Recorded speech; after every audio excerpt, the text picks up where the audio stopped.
오늘의 주요 뉴스입니다. 오늘 발표된 코로나19 확진자는 전날보다 만여 명 줄어든 13만 9,339명으로 확인됐습니다. 유행 정점을 지나는 만큼 시차를 두고 위중증과 사망자가 더 늘어날 수 있는데 정부는 오미크론 변이에 맞게 개량된 백신의 도입과 접종 계획을 다음 주 발표하기로 했습니다. 정부가 코로나19 확산을 막기 위해 이번 추석 연휴에도 요양병원과 요양시설의 대면 접촉 면회 제한을 계속 유지하겠다고 밝혔습니다. 또 전 국민 대상 항체 양성류 조사 결과를 다음 달 안에 발표하고 숨은 감염자 규모 등을 파악해 대책 수립에 활용할 계획입니다. 앞으로 아파트에서는 이른바 발망치 소리도 들리지 않아야 하는 등 층간소음 기준이 대폭 강화됐습니다.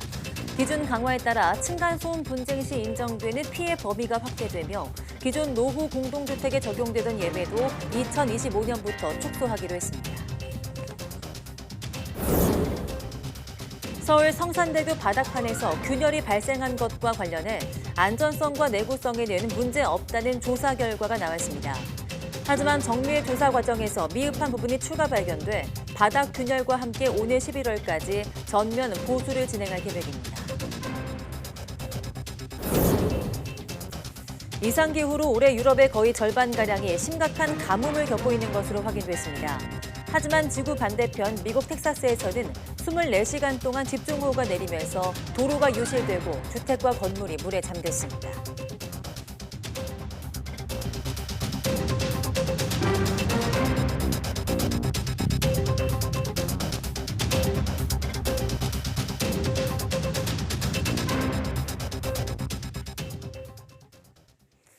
네, 여러분 안녕하십니까? 8월 24일 사이언스 투데이 시작합니다. 오늘 0시 기준 코로나19 신규 환자는 어제보다 만여 명 적은 13만 9,339명으로 집계됐습니다. 일주일 전보다 4만 1,000여 명 줄었고 2주 전보다도 12,000여 명 적습니다. 위중증 환자는 전날보다 86명 증가한 573명으로 한 달 전인 지난달 24일에 3.9배 수준이고 지난 4월 26일 이후 석 달 만에 가장 많았습니다. 하루 새 숨진 환자는 63명으로 누적 사망자는 2만 6,224명, 치명률은 0.12%입니다.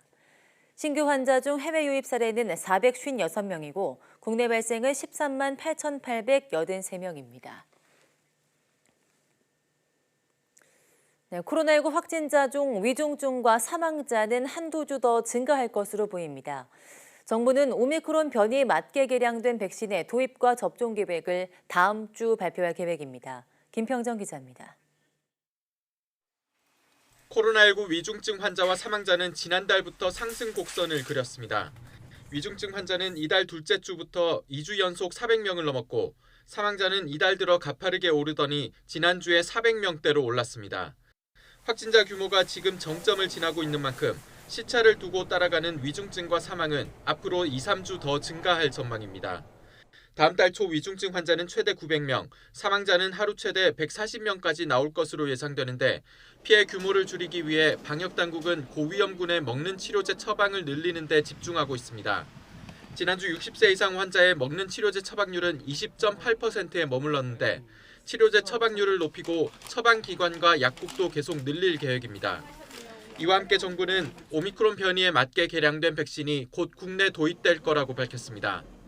조만간 개량 백신이 도입될 예정이기 때문에 개량 백신 접종 계획을 통해서 자세한 내용 말씀드릴 수 있도록 하겠고 구체적인 내용은 다음 주 중에 보고 드릴 수 있도록 하겠습니다. 전문가들은 중증화 가능성이 상대적으로 큰 50대 이상 기존 4차 접종 대상자에 먼저 적용하는 것이 더 효과적이라고 보고 있습니다. 고위험군의 경우는 감염되지 않는 것이 최선이기 때문에 일단은 고령층, 고위험군부터 BA.5에 대한 파이자 백신을 접종하는 게 우선순위가 되어야 된다는 거죠.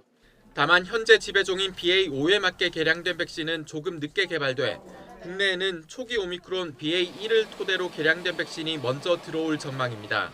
YTN 김평정입니다.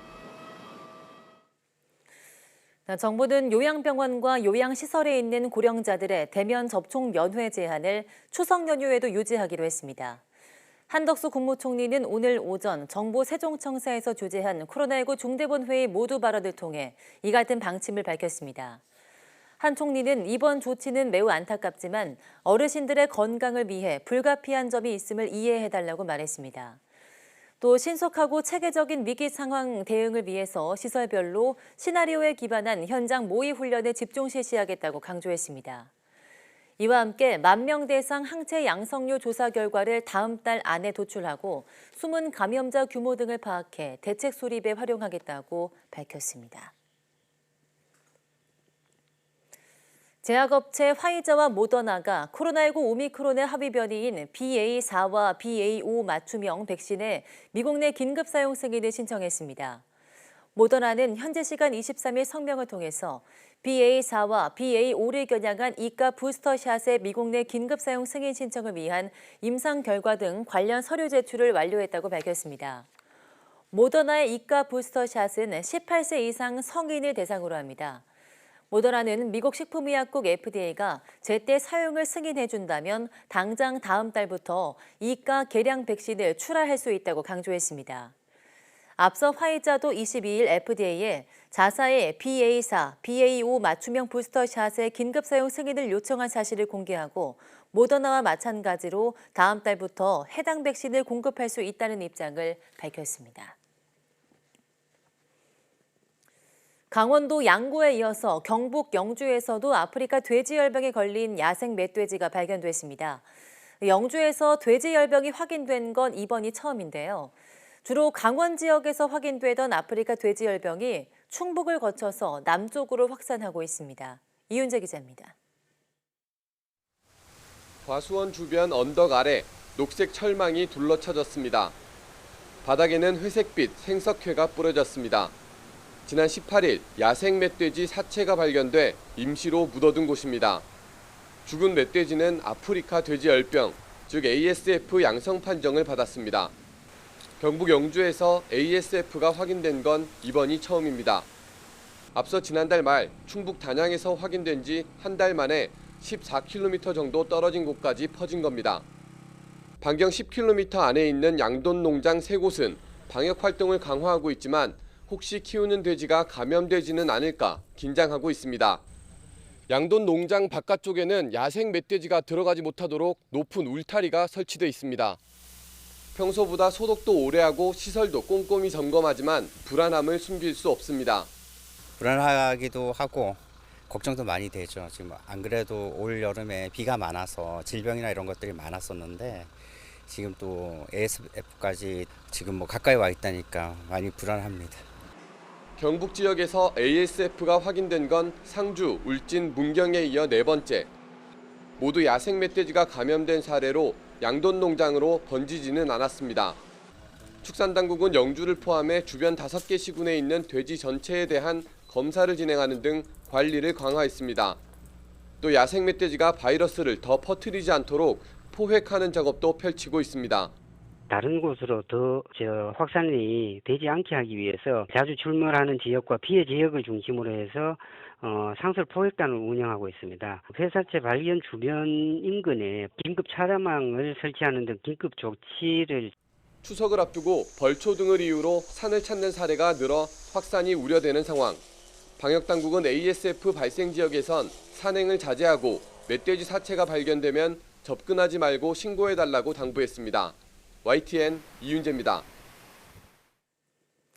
세계보건기구 WHO는 콩고 민주공화국 동부 키부주에서 사망한 한 여성이 에볼라 바이러스에 감염된 사실이 확인됐다고 밝혔습니다. WHO는 지난 15일 병원 치료를 받다가 숨진 이 여성의 혈액 샘플을 민주 콩고 보건당국이 분석한 결과 에볼라 바이러스를 확인했다고 전했습니다. 이어 민주 콩고 당국과 WHO 직원들은 사망자와 접촉한 사람 등 160명의 건강 상태를 면밀하게 모니터링하는 중이라고 덧붙였습니다. 체액을 통해 감염되는 에볼라는 고열과 출혈을 일으키고 제때 적절한 치료를 받지 못하면 치사율이 최대 80에서 90%에 이르기도 합니다. 2013년부터 2016년 서아프리카에서는 11,300명이 에볼라로 사망한 바 있습니다. 미국 텍사스주에 24시간 동안 집중호우가 내리면서 도로가 유실되고 주택과 건물이 물에 잠겼습니다. 피해가 심한 댈러스 인근 23개 카운티는 재난 지역이 선포됐습니다. 김선희 기자입니다. 집 앞에 주차된 차량이 쏟아지는 폭우에 금방이라도 떠내려갈 듯 위태롭습니다. 현관은 물에 잠겨 입구가 어딘지 분간조차 할 수 없습니다. 미국 텍사스주 댈러스와 포트워스 지역에 현지 시간 22일부터 24시간 집중 호우가 쏟아지며 주택과 건물이 물에 잠기고 도로가 유실됐습니다. 물은 주민들의 허리까지 차올랐습니다. 물바다가 된 집안에서 쓸만한 가재도구를 챙기기 위해 안간힘을 써보지만 쉽지 않습니다.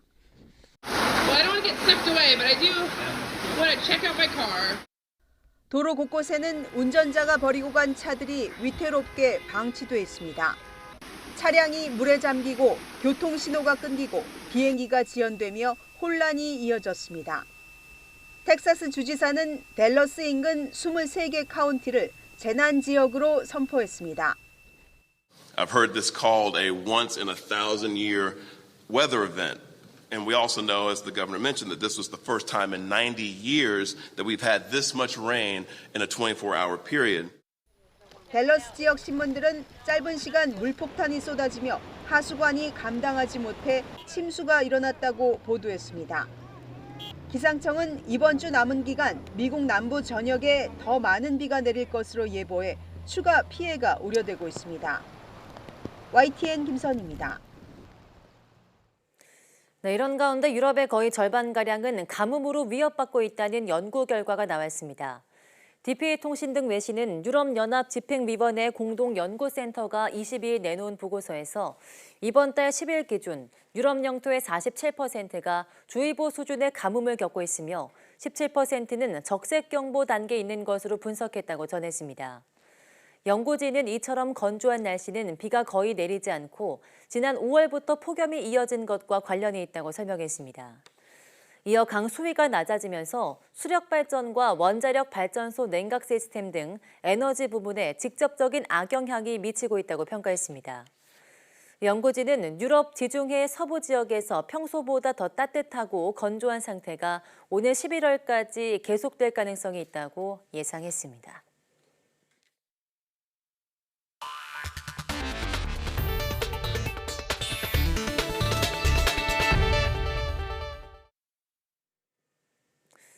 서울 성산대교 바닥판에서 균열이 발생한 것과 관련해 안전성과 내구성에 있는 문제 없다는 정밀 조사 결과가 나왔습니다. 서울시가 오늘 성산대교 성능 개선 공사 중 발견된 바닥판 균열과 관련한 합동조사단 정밀 조사 결과를 발표했습니다. 조사 결과 실제 균열 폭이 0.2mm 이하로 안전성과 내구성에 문제가 없다고 결론 내렸습니다. 국가 건설 기준에 따른 철근 콘크리트 구조물의 균열 폭은 0.3mm까지 허용됩니다. 시는 표면에 보이는 균열이 커서 보이는 건 페인트 제거 과정에서 균열 부위가 손상을 입어 폭이 커졌기 때문이라고 설명했습니다. 균열은 공사 중에 통행 차선 확보를 위해 임시 배치된 바닥판 위에서 대형 크레인 가설 작업을 하다가 발생한 것으로 확인됐다고 밝혔습니다. 아파트 층간소음으로 이웃 간의 얼굴 붉히는 일, 어제 오늘 일이 아닙니다. 정부가 이 문제를 해결하기 위해서 층간소음 기준을 대폭 강화하기로 했는데요. 실제 사람이 느끼는 층간소음의 불편함을 절반 이하로 낮추고 소음 피해 인정 범위도 넓어질 거란 기대인데 기존 주택에는 한계가 있긴 합니다. 김연아 기자입니다. 층간소음으로 불만을 품은 아랫집 남성이 윗집 가족들에게 흉기를 휘둘러 2명이 숨지고 현직 경찰관이 층간소음을 이유로 흉기를 들고 이웃을 위협한 사건도 발생했습니다. 층간소음 분쟁이 이웃 간 감정 싸움을 넘어 심각한 사회 문제로 비화하고 있는 건데 층간소음 신고 건수는 2012년 8,700건에서 이듬해 18,000여 건으로 급증했고 코로나19가 시작된 2020년부터는 4만 건이 넘었습니다. 정부는 이달 초 집을 지을 때 소음을 줄일 수 있게 시공하도록 하는 종합 대책을 발표한 데 이어 직접 충격 소음 기준도 실제 사람이 느끼는 정도를 반영해 대폭 강화하기로 했습니다. 현재 주간 43데시벨, 야간 38데시벨인데 주간 39데시벨, 야간 34데시벨로 4dB씩 낮추는 겁니다. 통상 어른이 발뒤꿈치로 내는 소리가 40dB 정도인데 낮에도 이보다 적게 소리를 내도록 바꿨습니다. 기존 노후 공동주택에 적용되던 예외도 2025년부터는 축소합니다.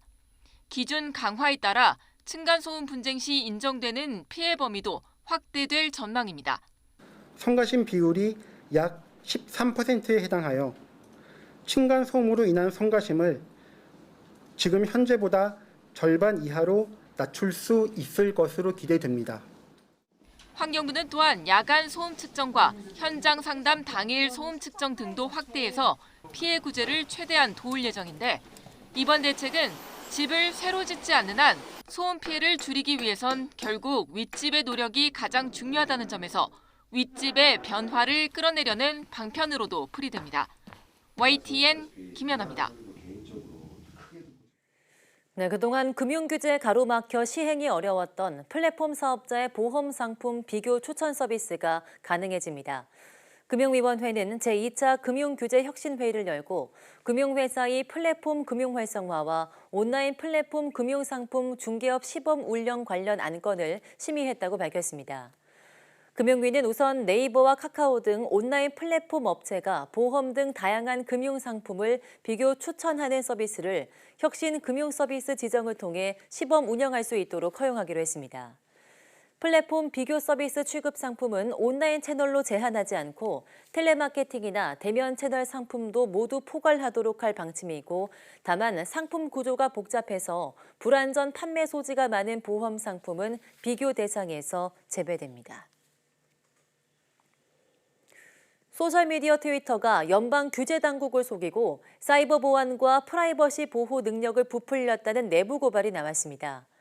피터 자트로 전 트위터 보안 책임자는 회사가 해커와 스팸 계정에 대해 강력한 보안 대책을 갖고 있다는 거짓 주장을 했다는 고발장을 미 증권거래소에 냈습니다.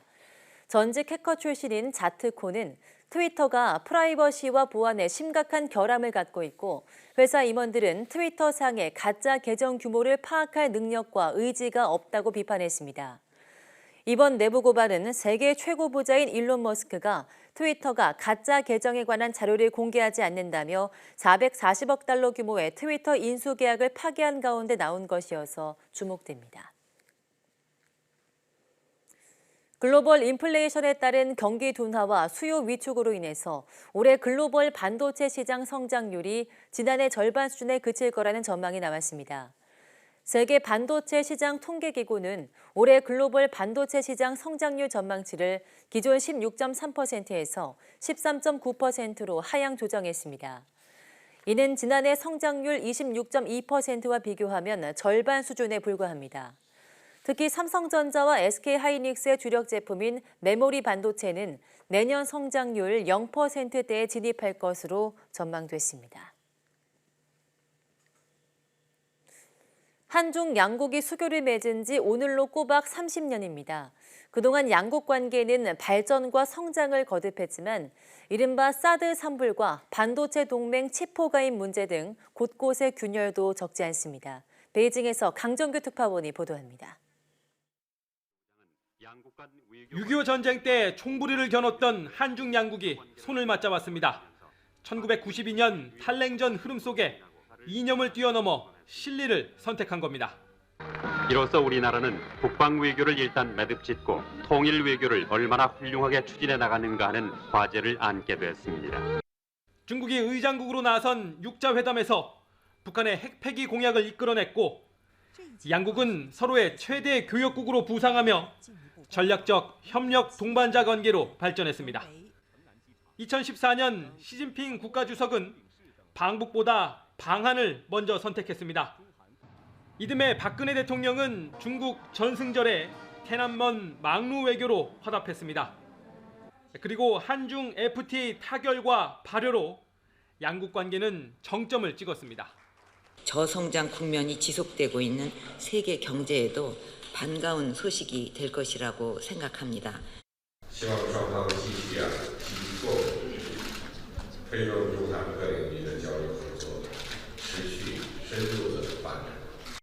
그러나 2000년 마늘 파동과 2002년 동북공정 등 굴곡도 적지 않았습니다. 특히 2016년 주한미군 사드 배치의 앙금은 여전히 남아 있습니다. 韩国政府正式对外作出3步1线的政策宣示，中方重视韩国政府的这一立场。 또 중국을 배제한 미국 중심의 반도체 동맹 칩4 참여 문제와 타이완 해협에서 격화된 미중 갈등의 여파가 한반도에도 영향을 끼치고 있습니다. 중국에서는 수교 30주년을 맞은 양국 관계를 두고 이제 겨우 30일 뿐이란 말이 나옵니다. 앞으로 새로운 30년에 대한 기대를 담았지만 신냉전 기류 속에 곳곳에 균열도 엿보입니다. 베이징에서 YTN 강정규입니다. 한중 수교 30년 만에 양국 간 교역은 47배, 우리나라의 대중국 수출은 162배 늘었습니다. 하지만 올해 처음으로 대중무역 수지가 넉 달 연속 적자를 기록하는 등 대중교역 수지는 악화 추세에 있어서 대비책 마련이 시급합니다. 보도에 이승윤 기자입니다.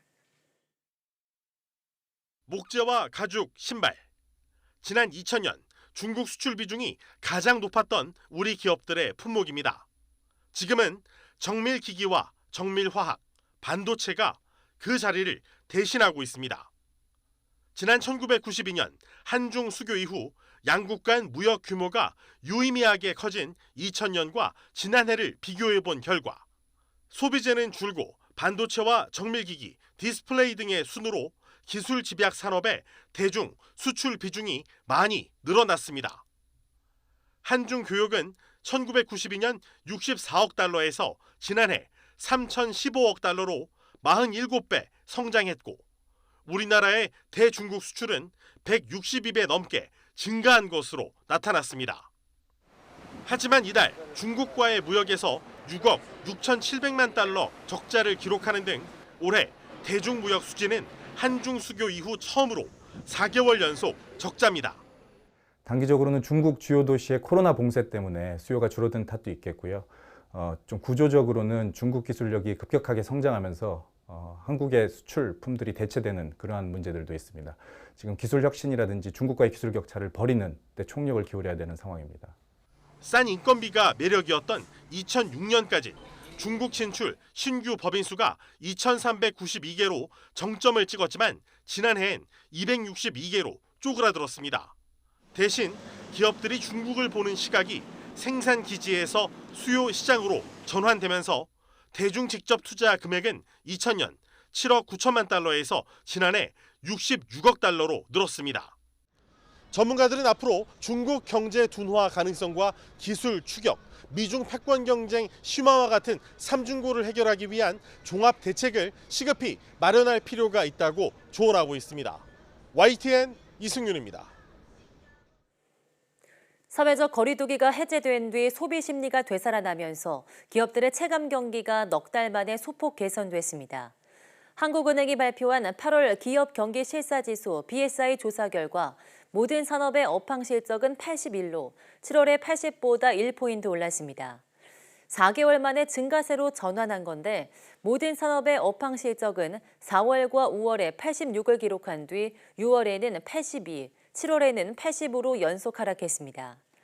BSI는 현재 경영 상황에 대한 기업가의 판단과 전망을 바탕으로 산출된 통계로 부정적 응답이 긍정적 응답보다 많으면 지수가 100을 밑돌게 됩니다. 이달 조사는 지난 9일부터 17일까지 3,200여 개 법인 기업을 대상으로 진행돼 모두 2,821개 기업이 설문에 답했습니다.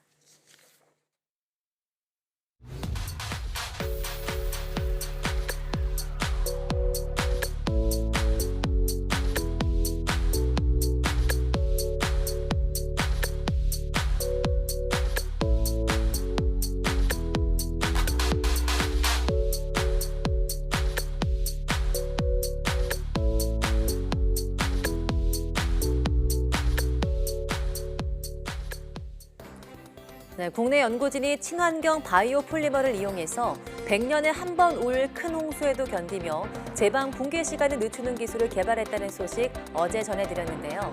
오늘 오후 사이언스 투데이에서 취재 기자와 함께 좀 더 자세한 이야기 나눠보겠습니다. 많은 시청 바랍니다. 함께해 주신 여러분 고맙습니다.